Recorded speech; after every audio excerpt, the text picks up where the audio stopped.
Well, good evening, everybody. Just so you can see the crib as well, and a very warm welcome to Bishop Eton on New Year's Day. I thought, just let me wish everybody a very happy New Year, those of you who are kind enough to tune in. There were all sorts of challenges for us throughout 2025. I think everybody's hoping for a more peaceful 2026.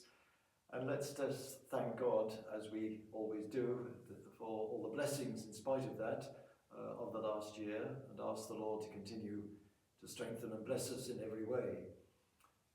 I think one of the lovely things about the feast today is that in my early years it was always called the Feast of the Circumcision, a focus on the ancient Jewish tradition, reminding us, of course, of Jesus' origins and how faithful the family were to their Jewish faith, and how, of course, Jesus himself knew the history of his own people.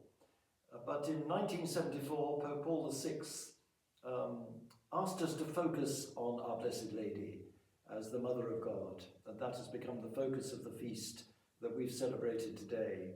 And I feel it is the right focus. We thank God that Mary made all this possible, the incarnation of Jesus.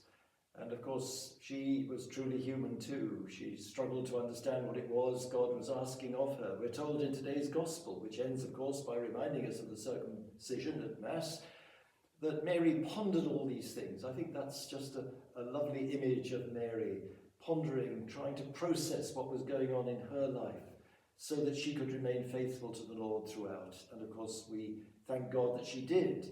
And as we strive to do the same, we begin a new year very often by making resolutions. Well, I have made a resolution this year, largely because of a number of people for whom I've got a great deal of time, and I thank God for, who are great counsellors for me, advisors spiritually and so on. And they pointed out one or two things, and I thought, really, I'm going to take that on board. And I'm feeling kind of refreshed about it too, so hopefully for once I'll be able to keep my New Year resolutions. They're fairly basic, but I think they could make quite a difference to my life and to my spiritual life particularly. And behind me, of course, we have the icon, which is so special to us in the Redemptorists. It's always there when I make these presentations, these short reflections with you from our oratory, and this the first copy to leave Rome in 1866 of the icon of our Mother of Perpetual Succour. Of course, the Redemptorists also have a number of great devotions, of course, but one of them is to St. Gerard Majella.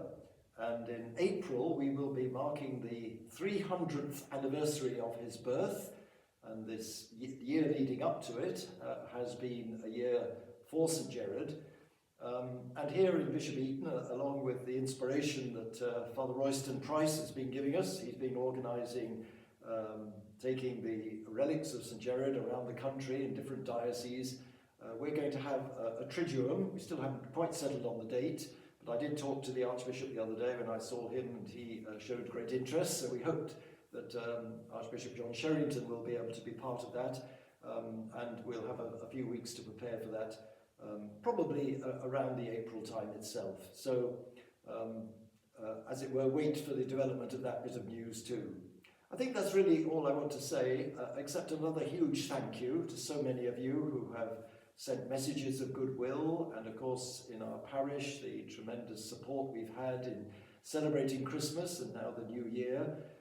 So many people are involved. I don't take any of it, and nor does the community, any of it for granted.